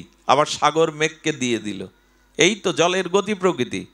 কিন্তু জলটা ড্রেনের মধ্যে যেতে গিয়ে ড্রেনের একটা ক্ষত হয়ে গেছে, গর্ত হয়ে গেছে, ওই গর্তে আটকে গেল। গর্তে যখন আটকে গেল তখন জলের স্রোত আর রইল না। আচ্ছা, গর্তে আটকানো জল 1-2 মাস পরে কি হয়? ধুলো এসে পড়ে, তাই না? আবর্জনা এসে পড়ে, আকাশ থেকে গাছের পাতা পড়ে, তাতে ও দূষণ হয়ে যায়, পবিত্র থাকে কি? আকাশ থেকে পড়েছিল বৃষ্টির ধারা হয়ে শুদ্ধ, কিন্তু গর্তের আবর্তন হওয়ায়, আবর্তিত হওয়ায় ধুলা বালি পোকা মাকড় এসে দূষিত হলো। আচ্ছা, জলের 3টি স্বভাব, ওই 3টি স্বভাব ওর মধ্যে নষ্ট হয়ে গেল। জলের 3টি স্বভাব কি? স্নান, ওই জলের স্নান করা যাবে পোকামাকড় জলে। আর জলের আরেকটি স্বভাব হলো পান, অর্থাৎ জলে পান করতে হয়, তৃষ্ণা নিবায়। আর জলে নিজের দেহটাকে শুদ্ধ করতে হয়। এই 3টে গুণ ওর মধ্যে থাকলো, কিন্তু একদিন ছিল কি না? ছিল, আজকে আর নাই। ঠিক আমাদের দশাও তাই। আমাদের আত্মাটা শুদ্ধ ছিল একদিন, যখন কামনা বাসনা ছিল না, কিন্তু যেই কামনা বাসনার সংসার গর্তে আটকে গেলাম ভোগ বাসনায়, সেই ওই পোকামাকড় দূষিত হয়ে গেল। কিন্তু জলের মধ্যে ওই 3টে ধর্ম এখনো আছে। ওই জল স্নান করাও যাবে, পান করাও যাবে, ওই জল স্নান করাও যাবে, পান করাও যাবে। ওই জলের 3টি শুদ্ধতা তখনও আছে, স্নান পান সবই আছে। কি করে জানেন? ওই জলটা পোকামাকড় হয়ে দূষিত হয়ে আটকে আছে, হঠাৎ বৃষ্টি এলো, আর প্রবল আকাশ বন্যার মতো বৃষ্টি এসে বৃষ্টির জলধারা ড্রেনে গিয়ে পড়ল, ক্ষিপ্র গতিতে জলের স্রোত ড্রেনে গিয়ে পড়ল। তখন ওই জলে কি হয়? ওই স্রোত ওই জলের, ওই গর্তের মধ্যে যে দূষিত জলগুলো উঠিয়ে নিয়ে ভাসতে থাকে, থাকে কি না? বৃষ্টির স্রোতের জল যখন ওই গর্তের আবর্তে গিয়ে ওই জলটাকে তুলে নেয়, স্রোত বইছে, ওই স্রোতে তুলে নিয়ে ছুটতে লাগলো, ছুটে নদীতে পড়লো, নদী থেকে গঙ্গায়, গঙ্গা থেকে সাগরে। যখন গঙ্গায় পড়লো, সাগরে গেল, তখন স্নান করা যাবে কিনা? তখন গঙ্গার জল পান করা যাবে কিনা? স্নান করে শুদ্ধ হওয়া যাবে কিনা? সব পোকামাকড় চলে গিয়ে গঙ্গায় পড়ে শুদ্ধ হলো। ঠিক এই কথাটি ভগবানকে অনেক জন্ম ভজন করিনি, এ মনে ভগবানের স্থান অনেক জন্মই দেয়নি, এই মনে ভগবানের স্মরণ মনন করিনি, তাই কামনা বাসনায় জলটা দূষিত হয়ে আবর্ত হয়ে আছে। এখন যেখানে সাধু সঙ্গের মেঘ হবে, কিসের মেঘ? সাধু সঙ্গের মেঘ।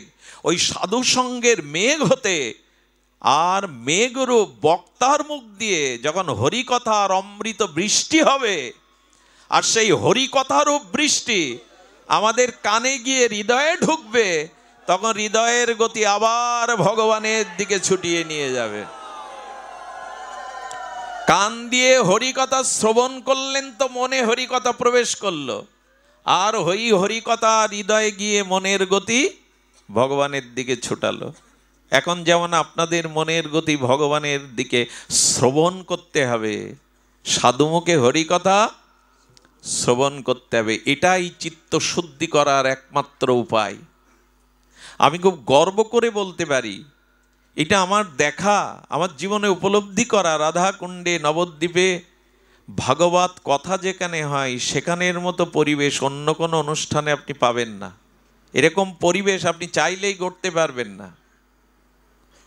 কারণ হরিকথা শ্রবণী জীবের সংসার ক্ষয় আর ভগবানের ভক্তির উপচয়ের একমাত্র প্রধান কারণ।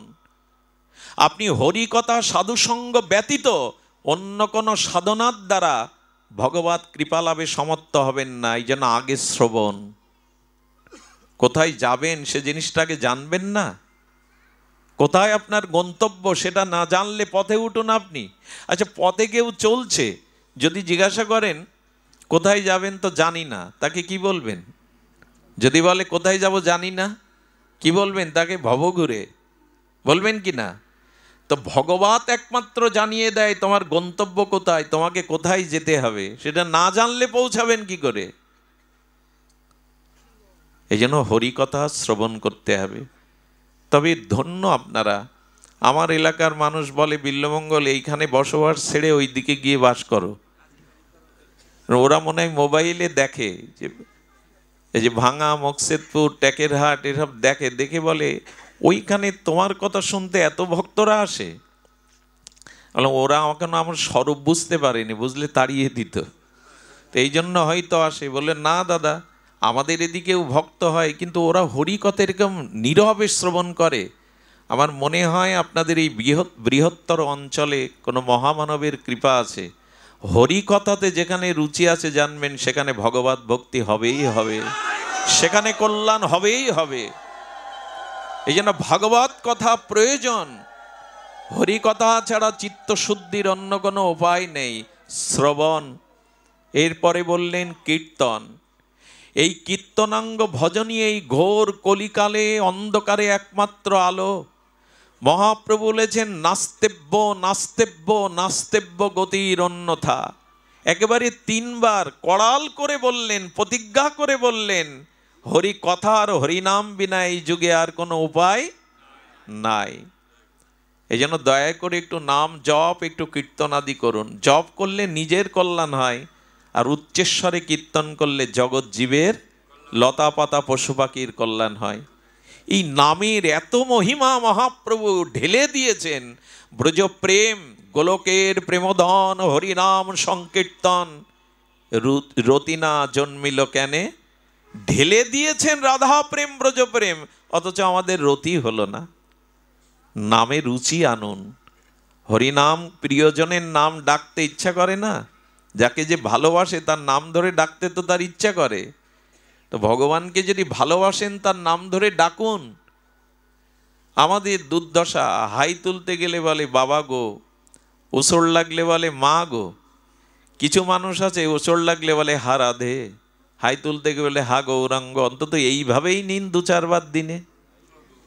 ঘুম থেকে উঠে হাই তুলতে গিয়ে বাবা গো, মা গো এই বলে কি হবে? ওইটা রাধা নাম দিয়ে দিন না, দিনে 4 বার অভ্যাস হয়ে যাবে, তখন আর বাবা গো মা গো হবে না। আর ছেলে মেয়েদের নামগুলো ঋষিদের নামে, ভগবানের নামে রাখুন গুরুদেবের কাছ থেকে। হ্যাঁ, টেলিভিশনে সিরিয়াল নাম রেখে লাভ হবে না। গুরুদেবের কাছ থেকে শ্রীকৃষ্ণের নাম শ্রীকৃষ্ণের পিতামাতা রাখেনি, গর্গমণি রেখেছিল। রাম ভগবানের নাম দশরথ রাখেনি, কৌশল্যা রাখেনি, বশিষ্ঠদেব রেখেছিল। এই ইতিহাস আমরা ভুলতে বসেছি। সন্তানের নামগুলো আদ্যক্ষর দিয়ে শ্রী গুরুপাদ পদ্ম আচার্যদের কাছে রাখতে হয়। ওই নামের মধ্যে আশীর্বাদ থাকে, শক্তি থাকে। তার প্রমাণ অজামিল। তার ছোট পুত্র নারায়ণ বলতে বলতে মৃত্যুর সময় সে ভগবান পেয়ে গেল নাম আভাসে। এই জন্য নামকরণটাও আমাদের সংস্কার। সনাতন ধর্ম বৈদিক সভ্যতায় সন্তানদের নামকরণটাও সংস্কার। সুধীবৃন্দ, এই জন্য কীর্তন করুন। কীর্তনের সিদ্ধ গৌর কিশোর দাস বাবাজি মহারাজ, এই সিদ্ধ মহাত্মা ভিড় লেগে যেত, প্রণাম করতে আসতে, বললো সম্মান কি ধুয়ে খাবো? এক শিষ্যকে বললেন, ওই যে কাঠ লতা পাতা আছে, 10 বছর আগে ল্যাট্রিন বাথরুম ছিল, এখন কেউ ব্যবহার করে না, সব শুকিয়ে গেছে, ওই লতা পাতা ইট কাঠগুলো একটু গোবর ছড়া দিয়ে ওই লতা পাতার মধ্যে আমার একটু জায়গা করে দে। কেন বাবা? তো হাজার হাজার প্রণাম নিলে আমার ভজন কখন হবে? এসব তাল থাক, ওখানে জায়গা করে দে। দেখুন, এরা সম্মানকে ভয় পায়। সম্মান নিয়ে ধুয়ে খাবো? আমার ভজন হচ্ছে না, লোকের হাজার হাজার লোকের প্রণাম দেখতে, ওখানে জায়গা করে দে। ওইখানে বসে বসে বাবাজি সারাদিন নাম করতেন। লোক আসলে বলতেন কোথায় জানি না, ভিড় কমে গেল। তো একদিন ওনার শিষ্য ওই জায়গাটা প্রণাম করতে গেছে, বলে বাবা এখানে সিদ্ধ বাবার নাম করতেন, আমি একটু বসে কিছুক্ষণ নাম করি না? উনি এই ভেবে ওখানে বসে চোখ বন্ধ করে যেই নাম করতে যাবেন, দেখছি 4-5 দিক দিয়ে নাম ধ্বনি হচ্ছে মধুর কণ্ঠে। এখানে তো কেউ নেই, নাম কে বলছে? উনি আবার চোখ বন্ধ করে আবার শব্দ শুনছেন নামে, দিব্য ওনার কানে দিব্য নামও ধ্বনিত হচ্ছে। চারিদিকে তাকিয়ে দেখে কেউ তো নেই। হঠাৎ লক্ষ্য করলেন চোখ খোলা রেখে, সিদ্ধ নামনিষ্ঠ মহাপুরুষ ওখানে বসে জপ করেছে বিদায় ওনার দিব্য স্পর্শে ওখানে ইটগুলো কাঠগুলো থেকে নাম ভেসে আসছে, হরে কৃষ্ণ হরে কৃষ্ণ। কাঠগুলো থেকে নাম ভেসে আসছে। যদি বলেন এর যুক্তি কি, তবে শুনুন, একটা চম্বুকে লোহাটা বারবার ছোঁয়াবেন, বারবার চম্বুকে লোহা ছোঁয়ালে দেখবেন কিছুক্ষণের জন্য লোহার মধ্যে চম্বুকের ধর্ম এসে প্রবেশ করে। তেমনি নাম নিতে নিতে জড়বস্তুও। উনি জাগাকে প্রণাম করে বললেন, নামের মহিমা এমন। আমার পরমাধ্য শ্রী গুরুদেব, জগতে এমন পরম গুরুদেবকে পেয়েছিলাম, কিন্তু তার অযোগ্য আমি। রাধাকুণ্ডে 36 বছরের ভূতপূর্ব মহন্ত মহারাজ, আমাদের রঘুনাথ দাস গোস্বামী গদ্দির ভূতপূর্ব মহন্ত মহারাজ, অশেষ শাস্ত্র নিষ্ণাত পণ্ডিত প্রবর, রাধারানীর কিঙ্করী। সারাটি জীবন তিনি গ্রন্থ চয়নে হরিকথা প্লাবন বইয়ে দিয়েছেন বৃন্দাবনে, রাধাকুণ্ডে। পরমারাধ্য শ্রী গুরুদেব শ্রী অনন্ত দাস বাবাজি মহারাজ, উনি ঘরে বসে বসে নাম করছেন। আপনারা জানেন এখন 84 ক্রোশ ব্রহ্মণ্ডলে বর্ষণার মধ্যে সারা ভারত যাকে শ্রদ্ধা করে সাধু সন্ত, তিনি শ্রদ্ধেয় বিনোদ বাবাজি মহারাজ রাধাকুণ্ডের। কত মন্ত্রীরা গিয়ে ওনার চরণের ধুলা নেওয়ার জন্য বসে পড়েন। সেই বিনোদ বাবা গুরু মহারাজকে প্রণাম করতে গেছেন ব্রজানন্দ ঘেরায়, গিয়ে দেখছেন বাবার পুরো ঘরটার দেয়াল ফেটে ইট কাঠ থেকে নাম আসছে। উনি বললেন, এটা আমার কল্পনা না, আমি কান পেতে স্পর্শ করে শুনলাম। উনি নাম করছে দেখে পুরো ঘরের ইট কাঠ নাম বলছে। এই হলো নামের মহিমা। উচ্চস্বরে নাম সংকীর্তনে পর উপকার করে। হরিদাস ঠাকুর 3 লক্ষ নামের মধ্যে 1 লক্ষ নাম উচ্চস্বরে করতেন। বলে কেন? বলে গাছপালা কীট পতঙ্গ ওদের কাছে এই নামের ধ্বনি গেলে ওরা উদ্ধার হয়ে গোবিন্দ চরণ পাবে। এই জন্য উচ্চস্বরে 1 লক্ষ নাম করতেন উনি। আপনি জপিলে নাম আপনি সে তরে, উচ্চ সংকীর্তনে পর উপকার করে। অন্যের কল্যাণ এই নামের ধ্বনি যতদূর যায়। এই জন্য যে গৃহে সদাচার সম্পন্ন হয়ে ভগবানের অষ্টাবিগ্রহের সামনে কাঁসা করতাল খোল বাজিয়ে ঝামর বাজিয়ে যারা হরিনাম করে, ওখানে রোগ শোক অভিশাপ প্রবেশ করতে পারে না। কিন্তু ঘরে ঘরে হরিনাম আজ কই? ঘরে ঘরে আজ ভগবানের দিব্য নাম কই? সকাল সন্ধ্যা ওখানে অভিশাপ ঢুকতে পারে। নাম যত দূর যায় অমঙ্গল তত দূরে দূরে পালায়। আগেকার দিনে এত ঔষধ, এত ডাক্তার, এত আধুনিক চিকিৎসা ব্যবস্থা আসেনি। তখন নাকি গ্রামে ডায়রিয়া হলে, মহামারী হলে হরিনাম করতো সবাই মিলে, আর এই হরিনামের ধ্বনিতে রোগ শোক পালাতো। এটা মিথ্যা নয়, এটা মিথ্যা নয়। এই জন্য ভগবানের নামটা নিতে শুরু করুন। আর এই নাম এখন কীর্তন করলে এর পরম কল্যাণ কি জানেন? যদি মৃত্যুর সময় নামটা মনে এসে যায়, যদি শেষ সময় নামটা মনে এসে যায়, তবে আপনি পার হয়ে গেলেন, আর আশা লাগবে না এপারে। এই জন্য ভগবানের নাম আজ নিতে থাকুন। মৃত্যুর সময় কর্ণের শ্রবণ ক্ষমতা, দর্শন ক্ষমতা, গলার বলার ক্ষমতা নষ্ট হয়ে যায়। ধীরে ধীরে জীবনী শক্তিগুলো বিলুপ্ত হতে থাকে। মাইক বাজালে ওই দিন কানে আপনার নাম যাবে না। আপনি হাজার চেষ্টা করেও কণ্ঠে সাধনা না থাকলে, অভ্যাস না থাকলে মৃত্যুর সময় বলতে পারবেন না। এই জন্য আজ অভ্যাস করুন যাতে মৃত্যুর সময় তার দিব্য নাম ধ্বনিত হয়। সুধীবৃন্দ, এই জন্য কীর্তনাঙ্গ এই ভজন মহাপ্রভু দিয়েছেন।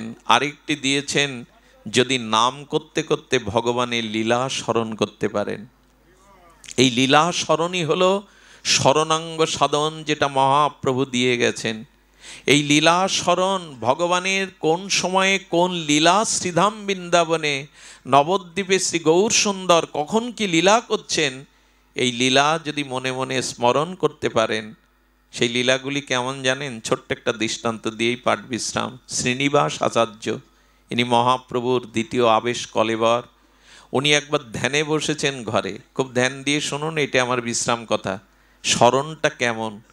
উনি মনে মনে গুরু প্রদত্ত মঞ্জুরি স্বরূপে ওনার গুরু মঞ্জুরির সাথে রাধারানী সখীদের নিয়ে যমুনায় জলকেলি করছেন, স্নান করছেন। আর করতে করতে উনি গুরু মঞ্জুরি, ওখানে পুরুষের অধিকার নাই, গুরু মঞ্জুরির পেছনে সেই একাদশ ভাবার্থক সেই মঞ্জুরি যেটা গুরুদেব দিয়ে দেয়, আমি সবাইকে কথা বোঝাতে পারবো না।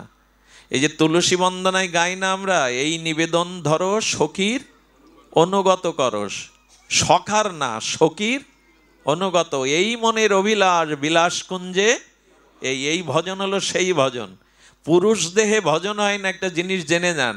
ভজন করতে গেলে নারী দেহ লাগবে, তবে এই মায়েদের যে নারী দেহ তা না, রাধারানীর দাসী, রাধারানীর কিঙ্করী। ওইখানে দিব্য দেহ গুরুদেব দিয়ে দেবে, তোমার বয়সেই, তোমার পোশাকেই, তোমার সেবায়েই। তুমি মালা গেতে যুগলের গলে পরাবে, অর্থাৎ বিজন সেবা করবে, সেবা দিয়ে দেয় গুরুদেব। তো উনি কী করেছেন? গুরুমঞ্জুরির সাথে রাধারানীর জলকেলি দেখছেন। দেখতে দেখতে রাধারানীর নাকের মানে কর্ণের দুলটা হারিয়ে গেছে। খুব ধ্যান দিয়ে শুনুন। আচ্ছা, কর্ণের দুল হারিয়ে গেছে কোথায়? যমুনায় না মনে মনে স্মরণ করছেন? মনে মনে স্মরণ করতে করতে দেখছেন যে রাধারানীর কর্ণের দুল হারিয়ে গেছে। রাধারানীর কর্ণের দুল কি একটা? কিন্তু ওই দুল শ্যামসুন্দর দেখে বড় আনন্দ পান। তাই রাধারানী সখীদের বলছেন, আমার দুল খুঁজে দে। আর এই দুল খোঁজার জন্য 3 দিন ধ্যানস্থ হয়ে ওই সখী রূপে বৃন্দাবনের যমুনায় 3 দিন ধরে দুল খুঁজে বেড়াচ্ছেন। আর 3 দিন তিনি ধ্যানমগ্ন। শিষ্যরা নাসিকার কাছে হাত দিয়ে দেখেন নিঃশ্বাস আর, বলে পরম আরাধ্য আচার্য কি দেহ রাখলো? আসলে এই দেহে না। যদি বলেন এর কি বোঝাচ্ছ পাগলের মতো, এই দেহ না তো ওখানে কোন দেহ গেছে? আচ্ছা, আপনি এখানে বসে আপনার বাড়িতে চলে যান, যে ঘরে আপনি থাকেন, আপনার ঘরটার সব জিনিস কোথায় কি আছে এখানে বসে দেখতে পাবেন কি না? ওই শরীরটা কোন শরীর যেটা এখন বাড়ি চলে গেল? এটা মানস শরীর। আচ্ছা, আপনি শুয়ে আছেন খাটে, স্বপ্নের মধ্যে আকাশে চড়ছেন, সমুদ্রে সাঁতার কাটছেন, ওই শরীরটা কোন শরীর? আমাদের যে মানস শরীর 3 প্রকার, স্থূল শরীর, সূক্ষ্ম শরীর, কারণ শরীর। এই ভেদগুলো জানতে হবে।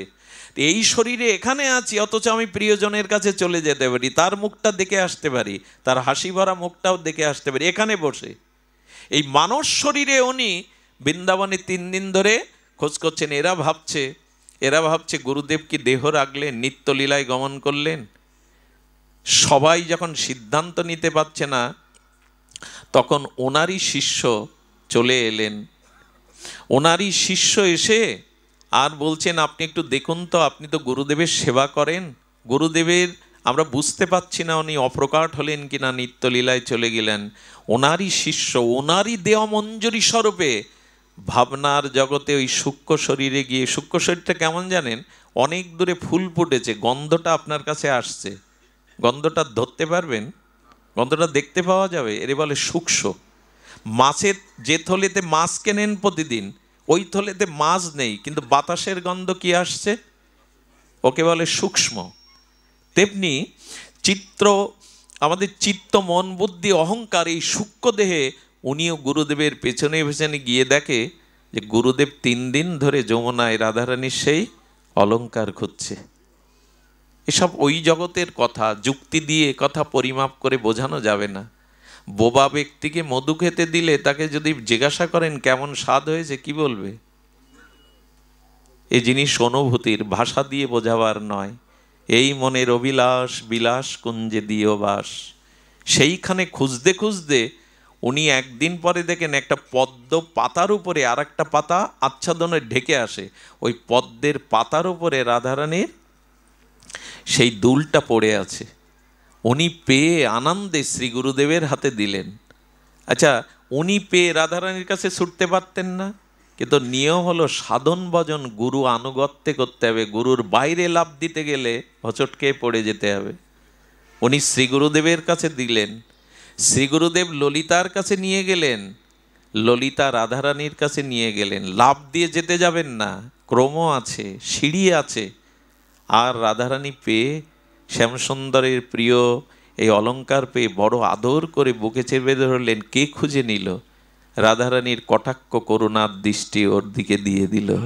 এই যে রাধারানীর একটা করুণার দৃষ্টি পেয়ে রাধারানী প্রসন্ন হয়েছেন, এতেই মাঝে মাঝে গোবিন্দ রাধারানীর প্রেমকুঞ্জে হাত জোর করে দাঁড়িয়ে ললিতা বিশাখাকে অনুরোধ করেন, একটু চরণ সেবার জন্য ভেতরে যেতে পারি? শ্রীকৃষ্ণ জগৎগুরু, রসাচার্য রসিকেন্দ্র মৌলি, কিন্তু প্রেমময়ী রাধারানীর চরণ পাওয়ার জন্য তাকেও অনুমতি নিতে হয় কুঞ্জে যাওয়ার। কখনো কখনো রাধারানীর চরণটা তিনি মস্তকে নিয়ে বুকে নিয়ে জড়িয়ে ধরেন। দেহি পদপল্লব মৌদারাম, হে রাধে তোমারই চরণ চরণ পল্লব মাঝে মাঝে বুকে জড়িয়ে ধরে গোবিন্দ প্রীতি করেন। এই জন্য রাধা কৃষ্ণকে জাগতিক দৃষ্টিতে কখনো দেখবেন না। একটা শিশু আয়নার মধ্যে নিজেকে দেখে, ওর সাথে খেলতে চায়, জড়িয়ে ধরতে চায়, এটা কি ওর অপরাধ? তেমনি রাধা কৃষ্ণ দুই নয়, একই জন, নিজের সাথে, নিজের স্বরূপের সাথে নিজে খেলছেন। এখানে রক্তমাংসের যুবতী সুন্দরী নয়, রাধা মাধব একই শক্তি, একই আধার, আলাদা নয়, নিজের সাথে নিজের অন্তরঙ্গ খেলা। এইভাবে লীলাতে সন্তুষ্ট হয়ে রাধারানীর কৃপা পেলেন, উনি দেহে ফিরে এলেন। এই জন্য মনটা খালি রাখবেন না। ভগবানের এই লীলাগুলো যখন শোনেন, গোবিন্দ গোষ্ঠে যাচ্ছে, কেমন নীল আকাশ, চারিদিকে যমুনা, আর স্নিগ্ধ গন্ধ ভেসে আসছে, গাভীগুলিকে সামনে নিয়ে গোবিন্দ মুরলীর ধারী বাঁশি বাজাতে বাজাতে, একবার একটু কল্পনা করুন তো, মনটা শুদ্ধ হয়ে যাবে। গোবিন্দ মুরলীর ধরী শ্যামসুন্দর মদনমোহন চলেছেন, সাথে সখাগণ, এইভাবে একবার একটু ভাবলেই দেখবেন মনটা আনন্দে ভরে যাবে। তাহলে শ্রবণ, কীর্তন, স্মরণ, এর দ্বারাই আমাদের চিত্ত, আমাদের মন ভগবানে অর্পিত হোক। আমি যদি কোনো কথা বলার ক্ষেত্রে আপনাদের হৃদয়ে ব্যথা পৌঁছায়, আমি করজোরে ক্ষমা চাইছি, ব্যথা নেবেন না। সকলে মিলে আশীর্বাদ করবেন। আজকের হরি কথা এখানেই বিশ্রাম। শ্রীগুরু প্রেমানন্দে গৌর হরি বল। জয় রাধা। আগামী 28শে পৌষ বাংলা 13ই জানুয়ারি রোজ মঙ্গলবার